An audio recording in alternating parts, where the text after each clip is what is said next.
Welcome to another exciting year of Knicks basketball.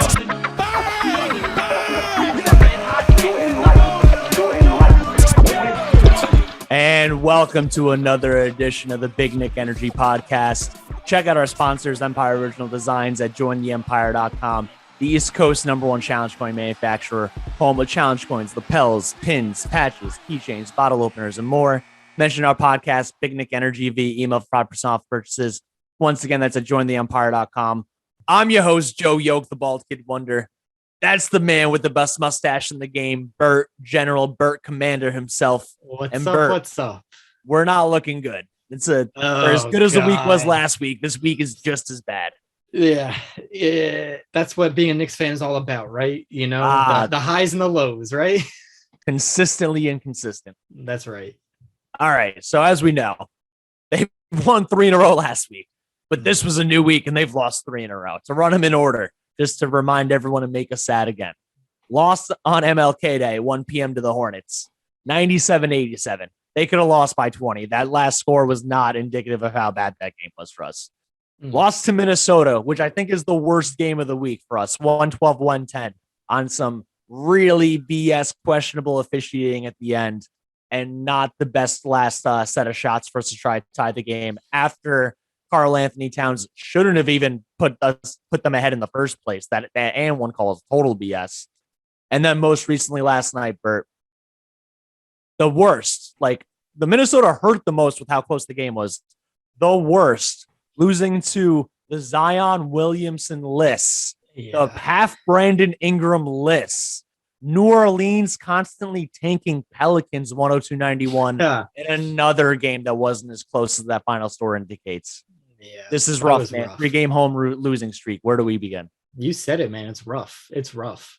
And you saw that last 2-minute report on the Minnesota game loss. Come on, that 2-minute, that was insulting. Why even release a 2-minute report if you're just going to be like, yeah, we missed basically every call for the Knicks? I knew they lost that game the second that D'Angelo Russell just pushed RJ Barrett in midair, got the ball, and they didn't call it. And I'm like, oh, this game's a wrap. That's a wrap. Yeah, they were. And people keep saying, oh, I know Breen says it on the broadcast all the time that, oh, the refs are all new because of COVID. They're stretched thin and yada, yada. Ed Malloy has 19 seasons as He's been there since we made the playoffs before Melo. And I'm not going to say everything he called wasn't a foul because there were a lot, like the hand checking above the 3-point line is a foul. The issue is, why did he call so many of those little ticky-tacks? Like, I understand wanting to control the pace of the game. If you think it's going to be a real aggressive game, you kind of want to dial those guys back and be like, all right, I'm going to call this tight. So I get that to a certain degree, but man, Grimes was getting called for every little thing. And they were. And RJ wasn't getting offensive calls on shit. And we saw the same thing with Randle last night. I mean, there was a few times he got hit in the face, even no call. And they're like, oh, it's because he talks to the refs too much. He hasn't been talking to the refs. Randle hasn't really been talking to the refs as much as he was. Maybe not in game. It's the post game BS that gets to them, and they're like, "Oh, this guy's showing us up." Blah blah blah. You think so? Maybe you're right. I think so. Especially when a player gets fined for it, then that means the refs are on notice. All right, that makes sense. So maybe it's all politics like that, and it's like we just rub them the wrong way. I don't know, but we definitely do not get respect for calls, and I don't care if they're calling the game tight and they want to call those little ticky-tack breakthrough and continuation and stuff like that. I'm fine with it, but call it both ways at least. At least give us respect. And then now look at RJ. RJ is getting more calls and missing tons of free throws. So I don't even know if I want him at the line more or not. Yeah, our free throw percentage and our 3-point percentage last night. Oh no, dude, we shot. I just feel like the refs from the line. On Ben, real quick, 68% from the line, 23% from 3. Mm-hmm. They took 9 more threes and made 1 less. That's horrendous.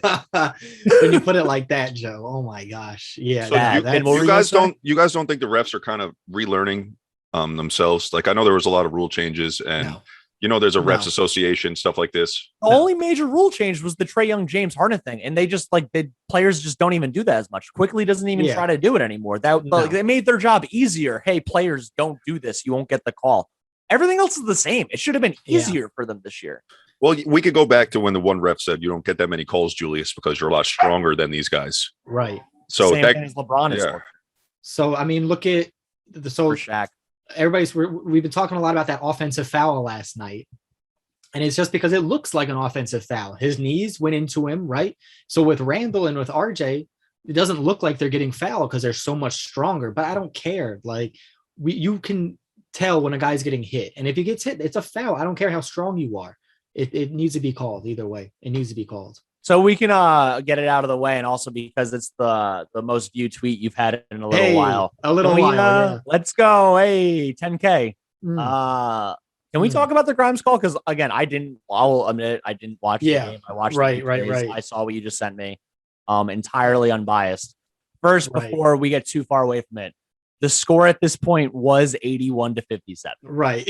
So not really a game changer. No, it's not a game changer. It's not a game changer, but it's just the respect of the call. Like it could have been a no call just as easily, I thought. But I don't know. If you're going to call anything, especially after review, I don't know. It just seemed weird that they're going to call offensive when not even the forearm from Ingram, but he actually hit his hands after he released the ball. So I'm like, he got touched twice before his knees did anything. So I saw the whole thing like 3 or 4 times. The Ingram touch is like really, really slight on the top. I know, but that's what I mean. If you're going to call anything though, that's I why get don't call anything. It's the first touch. It's technically the first act of like what would a foul would be, but it's like literally if someone put their fingertip on your elbow and you're in street ball, you're not calling that. You're not calling it. I know. It is what it is. The thing is like Grimes like literally lost control of his body while landing. Like when you watch him land, just the first replay, you're like, oh my God, he just broke his ankle on that dude's foot. And then you actually stop it. And he's like 1.5 foot away from Ingram's feet. It's like he just like his knees just baby deered. And I mean, in essence, like, yeah, he didn't mean to do it, obviously. But like whether it's a voluntary act of your body or involuntary act of your body, like he kneed the shit out of him in the thigh. Yeah. I do get how it's an offensive foul at the end. Yeah. I mean, I see how they called it. I just don't agree with it at all. I would have rather a no call. I think the no call would have been the best. I would have exactly. I would have been more than happy with just letting it go and being like, okay, like nothing really happened because I don't think that tap on his it's not a foul, and I don't think the forearm was anything either. I think the forearm thing. It's like we talked about it. Like literally, when you play basketball, if you're boxing someone out, you put your arm in their chest after. Yeah, but he's shooting though. He's shooting and he's coming down, so you can't touch him. I mean, that's where I'm at with that. But you guys want to clear the air with Twitter? I've seen a lot of tweets saying that Grimes purposely buckled out his knees. Do you guys want to clear that up? Your opinion on that? It looked like he was literally about to have to go to the hospital. I don't think he did that purposely. I don't think he did it purposefully. I think it looked like he jumped higher than he wanted to and had to extend higher to get over Ingram to even get the shot up. So when he got it up and finally went to land, he landed, probably an inch or two. He landed like really higher on his tippy toes than he probably usually does. Exactly. That's exactly what it looks like. So when his knees buckled out, then he just, I mean, I don't think he did it voluntarily at all. He kept playing after that, right? Nothing. He was fine. No, Ingram went. Yeah, that's the most wild part. Ingram went out from there. Yeah, Ingram went out. Ingram went out. So I mean, they did spot them a 24-point lead with the Ingram out of the game, which kind of makes it harder. That it's cool that they were able to outscore them by 12 after that words, but 24 is just too big of a. Still, I would have liked to see a no call on that, and I'll just leave it at that. I don't think we don't have to debate any of it because it just should have been a no call. It should have been a no call. And the fact that they did call it just shows how ticky-tack they've been playing, especially our rookies. We all know RJ and Randle don't get calls, but the Grimes calls, like he had one right after that too, where it's like that wasn't even a foul. I don't know what they're looking at. So I don't know if you guys saw it. Getting a lot of high foul calls every game, and it's like, dude, he's not fouling 5 times in a game. I don't know if you guys saw it, but in the game previous, Julius was getting hit in the head, and they weren't calling a thing for this guy. Yeah, we were just saying every time he's driving to the basket. So maybe it's refs trying to make it more physical, but not. I don't know. I don't know what they're thinking. I have an outside the box question. Do you think if the Knicks just weren't based in New York, they would be officiated like a more normal team? Nah. They have the largest media, and have the most people that use the internet fan wise. They're the most valued franchise in the NBA, which means they have the most fans, which means the refs probably have to deal with the most people bitching and complaining to them. Oh, definitely. And I'm imagining if I'm a referee, I'm a pretty egotistical, narcissistic person. Sure. I'm gonna zag what people want me to do. It's like all these fans are like, you don't make calls for my team, you don't do this, you don't do that, and be like, fuck you. I don't even like your team. You're right. I don't do that shit. Fuck New York. New Orleans is gonna win because they have good jambalaya, and you guys just fucking bitch and overcharge everything. I think if the Knicks weren't the New York Knicks, they would have better calls. Joe, Maybe I think the question should be New York fans. We got to find someone to blame after every game, and it just so happens this turn it was the refs. No. Next week it'll be Thibs. The game It's after Thibs. it'll whatever. It'll be Randle, and people are still on the trade Randle hype already. Fans always will blame someone that's not just. I mean, fans might as well blame themselves at some point. Right? And I thought Randle played really well last night. He had a ton of assists that were really nice. It's really right. I agree with you, Bert. He was playing facilitator last night. Maybe sometimes we don't need this guy to be the scorer. Maybe No, it's still rough when he has the worst plus minus and fucking 1 for 9. Dude, I know he made great passes and I saw a lot of them. But like you can't go 1 for 9 as the leader. No, you can't. That's definitely not a great efficiency, right? Like, it's like but you saw him recognizing assists, but they're down 15 most. Wait, let's go ahead and say 9 shots is nothing compared to what Julius puts up on a regular game. You got to see the guy understood he wasn't making them and we went, okay, I'm done shooting. Well, he also got benched in the fourth quarter, so yeah. So what's his average amount of shots he put up? 19 a game, roughly. I don't know the average, but I'm sure it's close to that. Quickly. Let's say somewhere around there. 9 shots is nothing. Randle puts up 15. He puts up 19 points and shoots 41% from the field. Hey, that was pretty close. Yeah, so I'm assuming it's probably around shots though. No, I know. You just cut it in half with the couple of free throws. He's probably shooting about 16, 17, 18 shots a game. Yeah, that sounds about right. So, yeah, I mean, it's nothing, but still, I mean, 1 for 9 is still awful. I'd rather him shoot 2 for 5, 3 for 5. I want to talk about the Minnesota game more because, I mean, the MLK game sucked. That's the Pelicans game horrendous. But like the last 3 minutes of the game, outside of the calls they didn't make, like, you said it before the podcast, and I know we disagree on this. I will say it's on blue in the face. Tom Thibodeau should be a defensive coordinator version of an NBA coach. He shouldn't be a coach. Like, he'll never draw up a play like Greg Popovich or Brad Stevens or Steve Kerr. And that's not true. He does inbound plays just fine. He's scored multiple times. Look at that Fournier off the curl 3. I mean, that was a textbook execution of an inbounds play. So I don't remember what game that was, but he's definitely capable of coaching an offense. That the thing is his philosophy is it's more in line with Phil Jackson, where you're not running plays every time down the court. You're letting your decision makers make decisions, and unfortunately, we don't have very good decision makers right now. That strategy works way better when you have Michael Jordan or Kobe Bryant. Well, yeah, obviously, if you have the greatest in the game, but he still could have. I mean, you could have taken Michael Jordan or Kobe Bryant and run them off, high pick and rolls all game until, just go for 2-pointers, whatever. Or you just let them attack the game the way they want. Who's happier, because some players don't want to be told every time down the court what to play. And some players don't want to have the responsibility of making the play, right? Like that's too much pressure. So it definitely takes a certain type of person in that system, but I don't agree, man. I think Tibbs can be a head coach. And I think with the right players, they could do it with that read and react offense where we don't need to have a drawn play every time. And when we think he's the right coach for the way this team is constructed, I feel if right you're now, saying no. think is obviously every team could definitely benefit or use a point guard, but I think Tibbs is actually at more of a disadvantage by not having a point guard versus like Mike D'Antoni made Jeremy Lin a star point guard for a while. There are some dudes that just know offense and know how to construct stuff. That's without a doubt.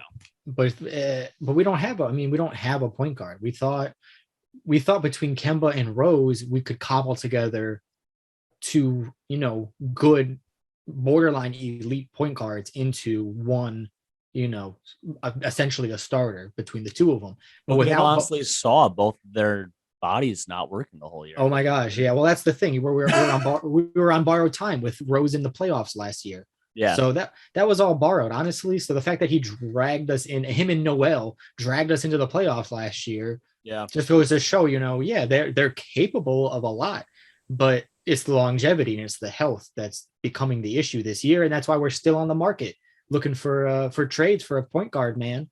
What do you think? Darren Fox?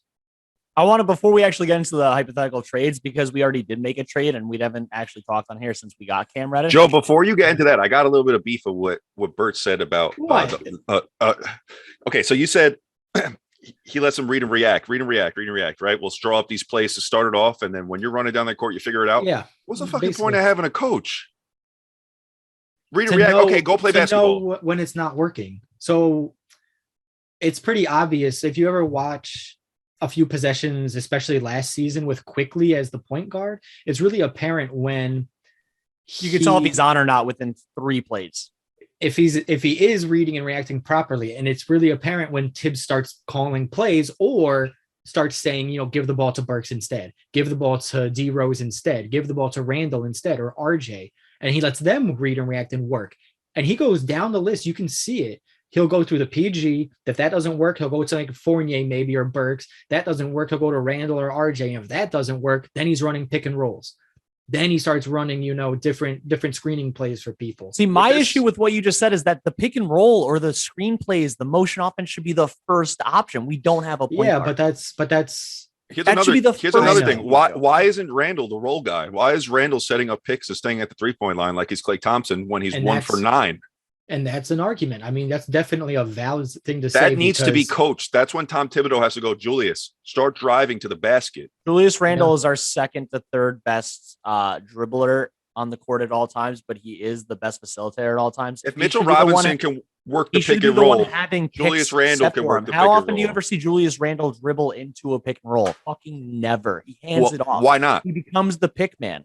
I don't know. I think it's dumb. I think he should be able to do the one actually running the pick and roll. And then we're going back into this conversation where Bert just said he goes down the list, right? And sees what's working. And we might have just answered the Obi question with your statement. If he's really going based off of your IQ, what you can do on the court, Obi's still a baby in his eyes. Yeah. And the ability to handle the ball. The ability to handle the ball. And that right there is why we don't see Obi a lot. Yeah, of course. Also, much the point of Thibodeau being the right or wrong coach for this team is that he doesn't like running. He doesn't like fast pace. The main thing that Obi that's true.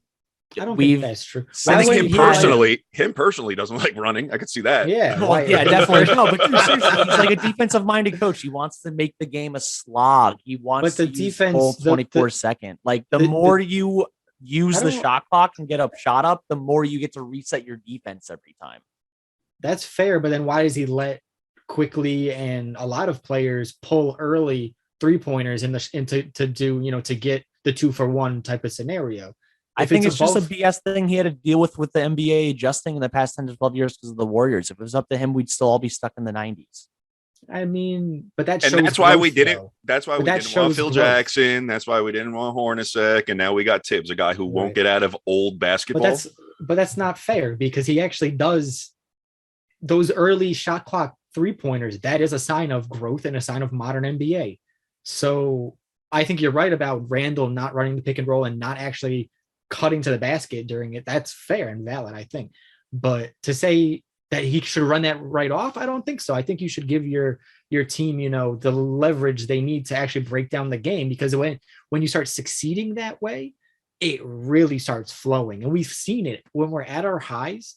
You can see that the game is just flowing. He's not calling every little play because we don't need to. And then when they start coming back, he runs a nice play, we get some scoring, and it's no problem. But the problem is when he starts losing and it doesn't work, it's very easy to say, he should coach this or that. And it's like, think about if you're Julius Randle, you're expected to shoot 20 times that night, make at least 80% of your free throws in a hectic environment. And during that time, you're not getting any calls. So it's like, why would I run into 3 guys when I know if I get hacked, they're just going to blame me for missing a layup, not the fact that I got hacked. So I'm going to. So you're going into Julius not getting calls, and that's why he's not doing it? Yeah, definitely. I want to ask you a question before we dive into that, just real quick, to go back to the pick and roll thing real fast. How many other teams that have you watched in the past 5 years, any non-Knick, non-Thibodeau team that doesn't run pick and rolls for their best player, regardless of the position? No, every team runs pick and roll. I would say say every team except for the Knicks. No, they run. Julius Randle is not the ball handler in a pick and roll situation, literally ever. But you don't think All right, so? I wouldn't want him Gets to be the pick and ball roll handler. moves. I would want No, him but to be dude, the guy rolling. he's our best player. I want him to be able to have the opportunity to set the play. He's our best distributor, I right? see He what averages you most mean. assists on the team. Give him an option. Well, what you get off of pick and roll when you play basketball is you have an open lane for a split second.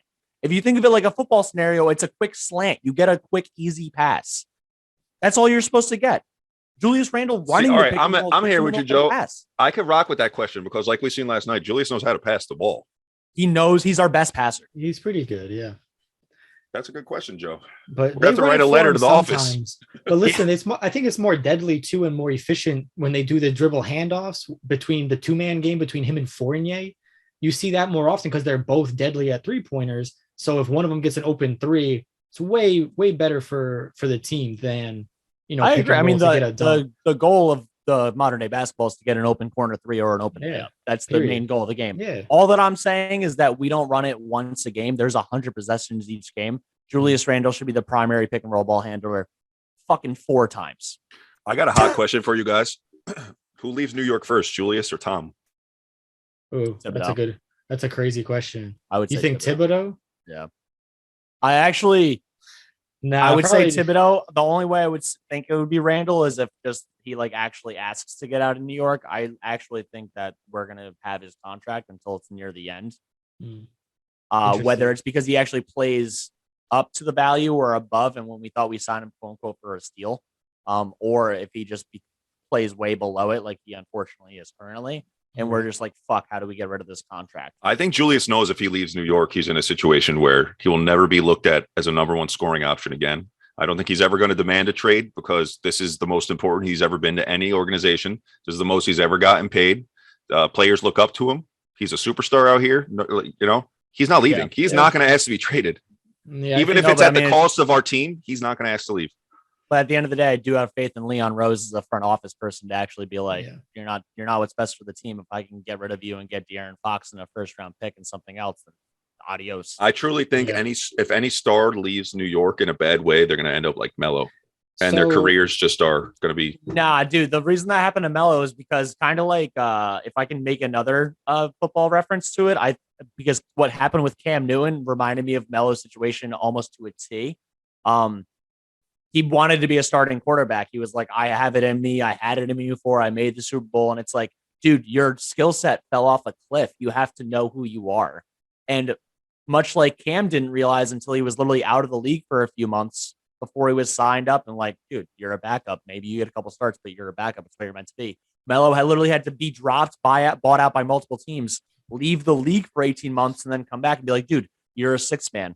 It's who you are. You can't play defense. You have a good shot. You can't drive like you used to. Like, play the role you actually are skillful enough to play. Stop pretending to be what you're not anymore. I know you used to be that guy and your ego gets in the way of you being that guy anymore. You want to stay that guy, but you're not and you can't. You need to play in the eyesight of the team and the coach.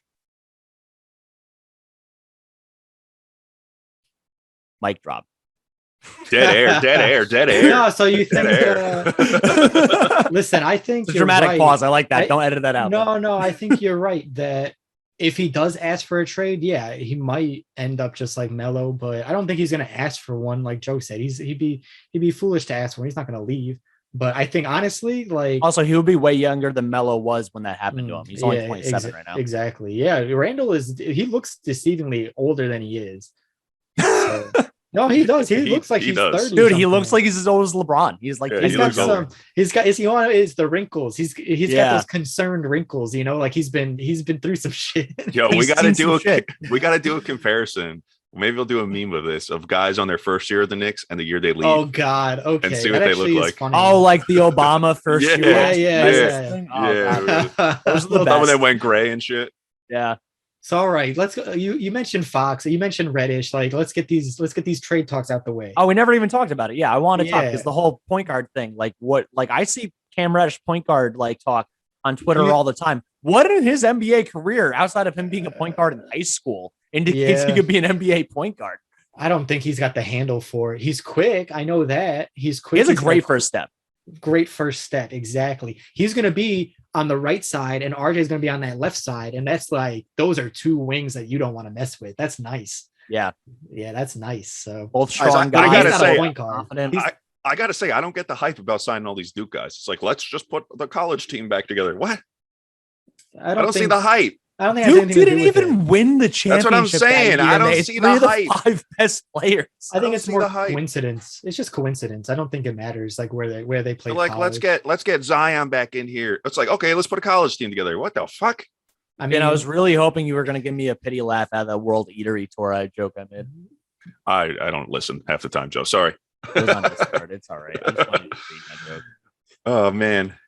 Let's Donald, go into this trade. Go ahead, guys. he's not a point guard though. That's without a doubt. We still need a point guard. So Dude, whose minutes does Reddish eat into? Is it just Fournier and Burks, and then everyone else basically stays the same? yeah, Like Fournier, Burks and Fournier both. Wait, lose, that's like 5 assuming minutes each. you're assuming Thibodeau gets this guy healthy and he goes, all right, you're in. He said he's really close to playing. Yeah, and he I just mean, said. we But you- lost 3 in a row and 2 of them look bad. There's no reason we're Yeah. not going to play the new player we got. He's gonna play for sure. Interesting. Yeah, he might even start. Honestly, like I don't see that happening immediately. Maybe Not down the immediately. line. yeah. But I definitely. mean, also with COVID and injuries and stuff, like yeah, Cam Reddish would seem like he'd be the next man to start on the way the team's currently constructed until Rose gets back. Guys, Yeah. personally, I know like Fournier has been playing like shit, but there's no way. Me personally, I'm putting Cam Reddish over Evan Fournier. Not yet, at least. Not He's yet, gonna at least. He's gonna get the Obi treatment, and you know it. We all know it. Yeah, that's probably fair. I don't know about that because Cam Reddish does have way more skills on the basketball court yeah. that Thibodeau likes than Obi does. Cam Reddish is seen. No, I hear what you're saying, Joe. Yeah, his maybe metrics say no, but he's seen as a plus defender and he's seen as a good distributor. So he's better than Obi, but you got guys who have already proved themselves in the league that he knows this is what I can expect out of these guys. I'm going to run these guys, and you get bench time. You're like Grimes. You're like Obi. Maybe next year we'll work you in. Yeah, it sounds about right. that's why, to go back to why I think Thibodeau would be the first one to leave is because the main clamoring, especially if you're a front office that is seen as having good draft picks, and then your coach doesn't play your good draft picks, you blame the coach. I mean, but we can all see that Obi's getting as many minutes as he's earned. I think he's earned more, especially when Randall's doing poorly. Like I'm not ever saying that I want Randall to play 30 minutes. Like you're like sometimes RJ literally gets benched for like half the fourth quarter, and I think it's because of his age more than anything else, and it's like a learning experience. For some reason, in Tibbs' mind, Randall's like beyond the learning experiences, and he has to just shoot or like figure himself out of it. I agree, there are Joe. some times where it's like Obi is part of the team that led this surge, and he's like a plus 12 at the moment. And then they're like, well, we're only down 4 now. Let's bring Randall back in. Randall just went 1 for 8 with 5 turnovers. Why are we bringing him back in the game if this dude's doing what he's supposed to? Well, I think the situation is they're like, okay, we're still in we might make the playoffs mode. I think as soon as those dreams are crushed, we're going to see less of our starters and more. We're going to be competing guys. for that 10 seeds at the end of the year, man. Yeah, exactly. We're not going to, there's never going to be tank mode. That's never going to happen. Well, That's then actually damn why it. the NBA Then damn it, added, maybe play-in. I think don't it's like a defense Thibodeau. team. I said it. Maybe I don't like him. Okay. That's a weird opinion. But It's also not even like a full thing you just said. You're like, maybe I don't like him a little. I don't know. I'll figure it out after these next couple games Listen, when Cam because- comes back. because why? Because Obi doesn't get enough minutes? Also, because guys, Thibodeau's because best- he's a stubborn 8-man rotation guy. he plays I- 10 men all the 10, time. oh, Just 2 of them 10. happen to get 12 or less minutes. 10 if the moon is in crescent, then he'll play 10. Yeah. He's like, well, it's a blue moon twice a year. Also, dude, I mean, guys, we all know Thibodeau's at the peak of his powers when he has Derrick Rose available. That's true. He's If been not for missing. Derrick Rose and Taj Gibson, then I mean, Yeah. who is Tom Thibodeau? Who is I he? really want to see footage of Thibodeau at Derrick Rose's wedding as best man. I think that'll be the highlight of Knicks fans' year. Was he his best man? He's going to be, yeah. He has to be his No best man. Fucking way. Yeah, dude. Yo, what kind of Knicks podcaster are you, bro? How do I just miss, you know what? I don't see dumb shit, Ben. Derrick Rose's best man for his wedding, while that's great for content and it seemed to be funny, has no impact on their day-to-day or the game itself. It definitely does. Day-to-day. It definitely does I know, have an yeah. affect the day to day. That's his best man. That means that's the Life to person life. he Yo, trusts he the most. schmoozed him to get that contract extension. He's like, Tibbs, I ain't done yet, bro. Like, come on, you give me 2 more years, I'll give you best man. He's like, all right, deal. You know what sucks is that talk about what do you mean schmooze him? He was fucking our best player before he got hurt. Yeah, exactly. They Oh, had to Mind schmooze you, he's anything. out 8 weeks now, 6-8 weeks. I think we're almost halfway done. It was 6 weeks, like 2 weeks ago. So yeah, we're almost halfway there. We'll so see it's him more in like March. four- So NBA timeline still 6 weeks. Yeah, I don't know. No, I mean, it's like 4 weeks. also 3 Derrick weeks. Rose. It could be next week. Could be next year. We don't really know. Mm. As long as it's not as long as Zion Williamson. Am I right? So listen, are we trading or not? Or do we want Darren Fox? Do we want Ben Simmons? Oh man, someone said Ben Simmons. We trade Randle for Ben Simmons. Yeah, I would do I've that been in a saying heartbeat. that I would for- do that. I What? remember I was saying this over the What? summer, and everyone thought I was crazy. Ben Simmons is a way better version.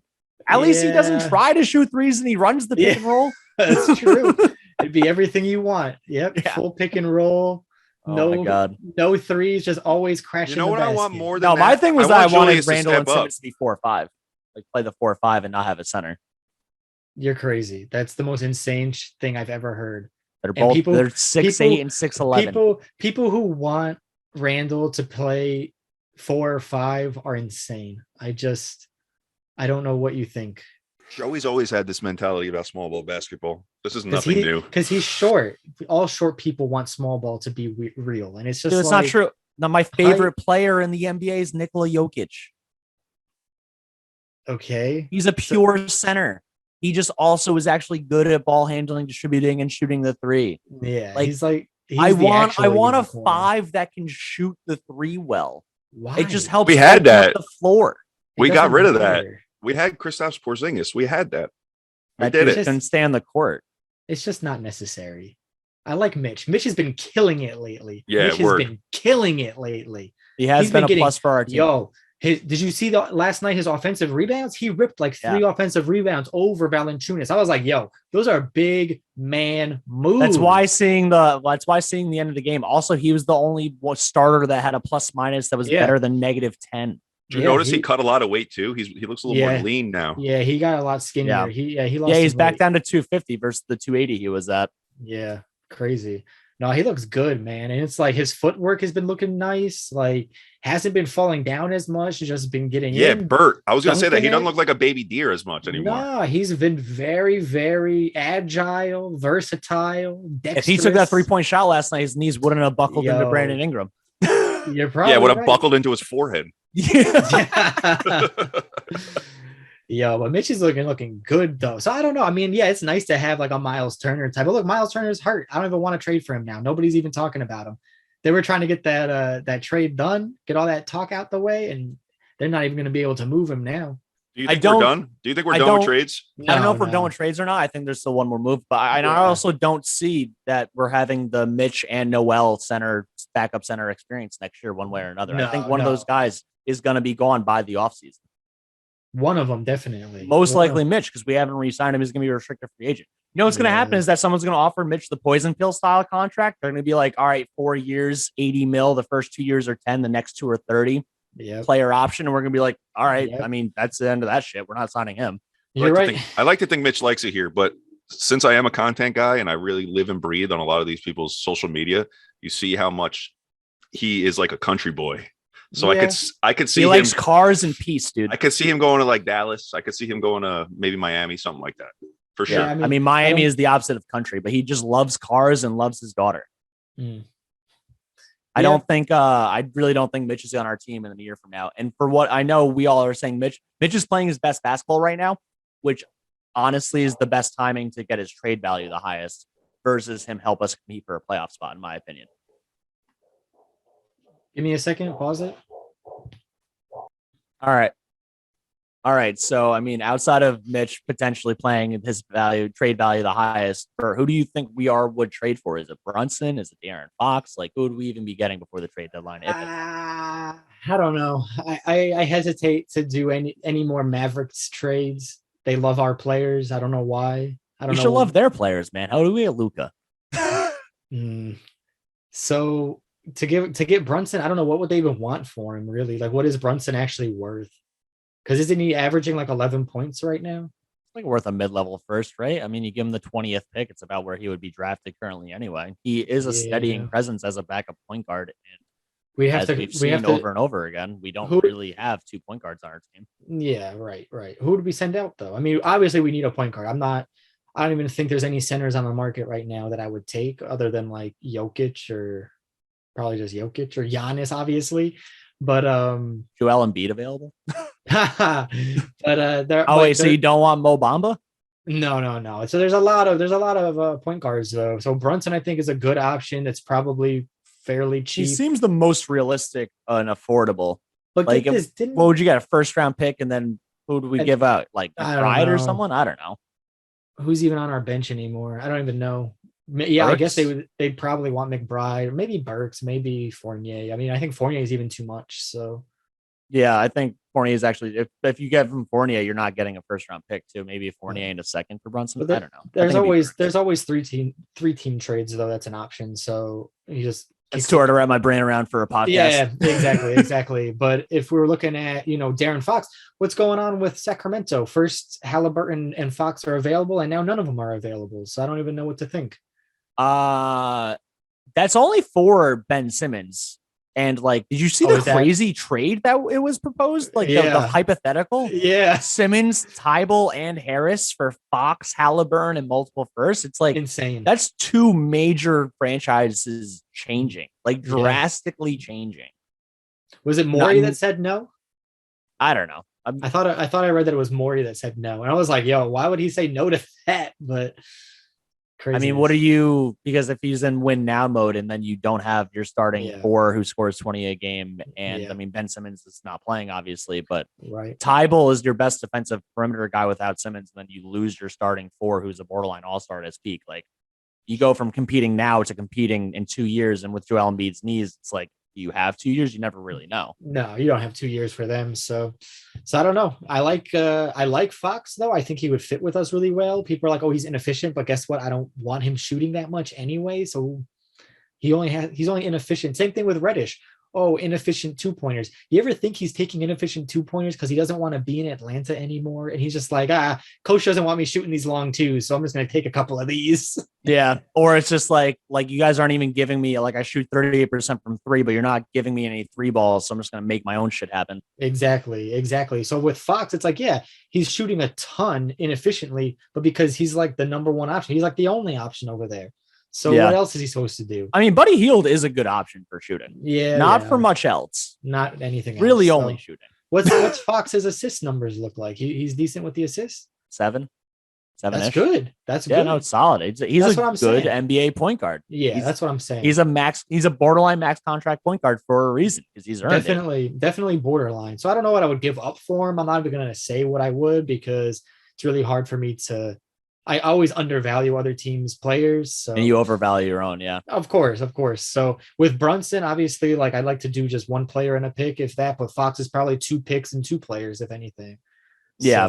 So, Fox is definitely 2 first-round picks. It would probably have to be 2 players. Yeah. While you guys are sitting here talking, I just looked at the Big Knick Energy Twitter at Big Knick Energy _, and I don't know how I missed that.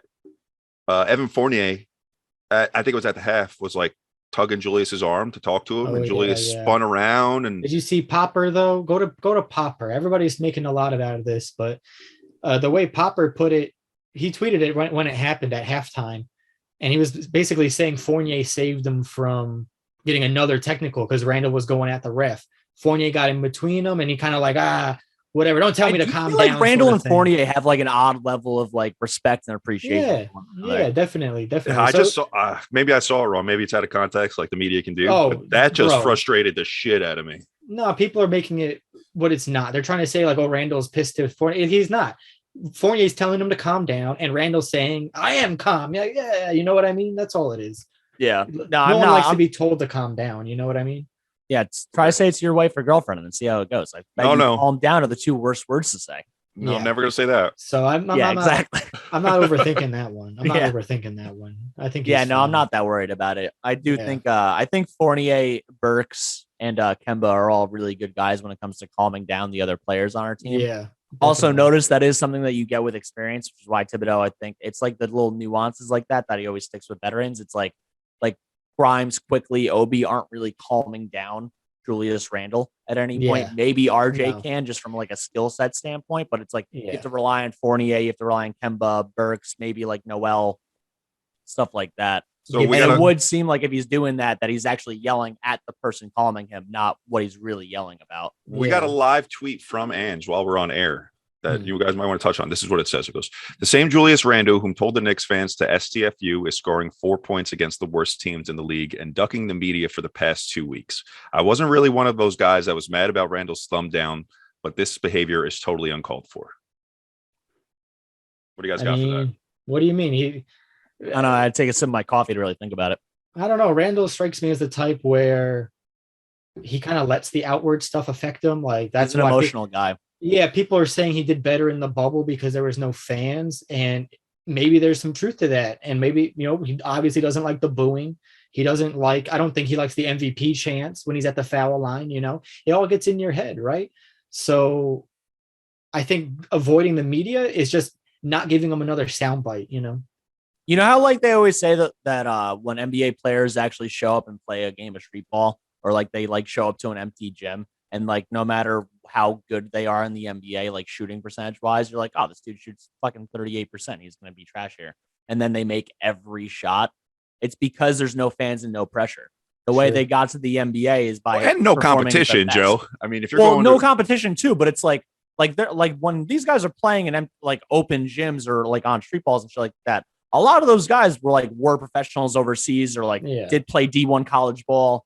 And but it's Joe, that goes in. That's like putting Julius up against everybody in the G League. He's gonna wipe. No. But I was just, my point was that like you think in your head this dude shoots 38% from three. He's not going to make any of these, and he makes 10 in a row. It's because there's no pressure. There's no fans there. There's no one distracting you. It's just you and the guy ahead of you. Also, the guy ahead of you is worse than you, but like it's also just there's no one else. You got to have some sort of special mentality to play in New York and be New York star. Definitely. You have to. You're going to get it from all angles. You're like more important than the mayor to us if you're the NBA star on the Knicks, right?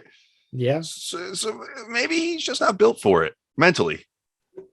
Maybe, but he's from Dallas. Look at the attention he was getting. Biggest city. It's not like the small. But think about the attention he was getting before New York. It was barely any. Yeah, because we just watched it. He played in New Orleans. They have no fans. That's what I'm saying. And then he comes to New York, and he's the most famous he's ever been in his life. He can't walk the streets. Everybody knows who he is now.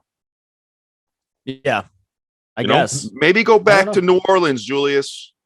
Now, all right. Now you lost your mic privileges. That's fine. I don't want to talk anymore anyway. Yeah, good.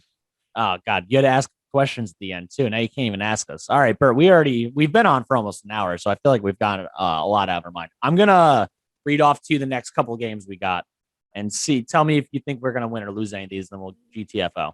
All right, Clippers is a win. All right, I like I'm gonna say loss because it is a Sunday.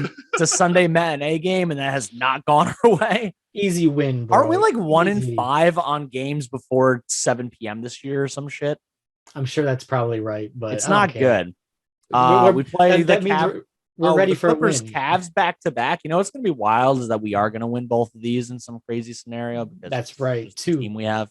Two, exactly. The next 3 games are Clippers, at Cavs, and then at the Heat. And I think we're going to go 2-1 because this team, just when you think they're going to suck, they do great. And just when you think they got it going, they lose 3 in a row, including 2 losing games. How many of those are at home, if any, Joe? It's just the Clippers. The other 2 are on the road. I think we're a better road team than home team, honestly. The Clippers is the Sunday matinee? Yeah. And then they fly straight to Cleveland after the game. I think there is something to us being a better road team than home team because I think the New York crowd is starting to get to the Randle, specifically our players as a whole. Definitely. I mean, I think the stats prove it too. Clyde is even saying it. We're way better on the road than at home. Yeah, we shoot better. It's the wildest thing. We shoot better. We don't defend as well. Our defense at home, like our defense these past few games has been really good. They're shooting fucking like 30%. That's trash. You can't shoot 30%. Not even Vince shoots better than 30% half. Whoa there, Joe. I actually assure you that he does not. 29%, my friend, 29. Yeah, don't give you the extra point. Please don't. All right. Well, Bert, any last words before we close this factory of sadness? By the way, both the Knicks and the stock exchange sucked this week, so it's just a New York bonanza failure. So does Bitcoin. Bitcoin sucks this week too. That was included in the stock exchange thing, I guess, kind of crypto. I don't know. I'm looking forward to the game on Sunday. I think it's a win. I think we could probably beat Cleveland too, but Miami, we got a spread on that, Joe? We know we need your guys' take on the spread. Not yet. They don't release it till the day of or the day before. Yeah. Who won the last one between you two? I Yeah, we both went 1-1. It's 1-1. All right, here we go. Yeah, we know. We're just gonna bet over unders for the rest of the year. did. Right. Exactly. You never bet against your team if you're just rooting for scoring or no scoring. What a perfect prize pick segue, Joe. Thank you. Well, Finn, you should check out our sponsor first at Empire Original Designs at jointheempire.com. The East Coast now #1 challenge coin manufacturer, the home of challenge coins, lapels, pins, patches, keychains, bottle openers, and more. Mention our podcast, Big Knick Energy, via email for 5% off purchases. Once again, that's at jointheempire.com. Let's go Knicks. Bert, sign off for us. Let's go Knicks. Peace.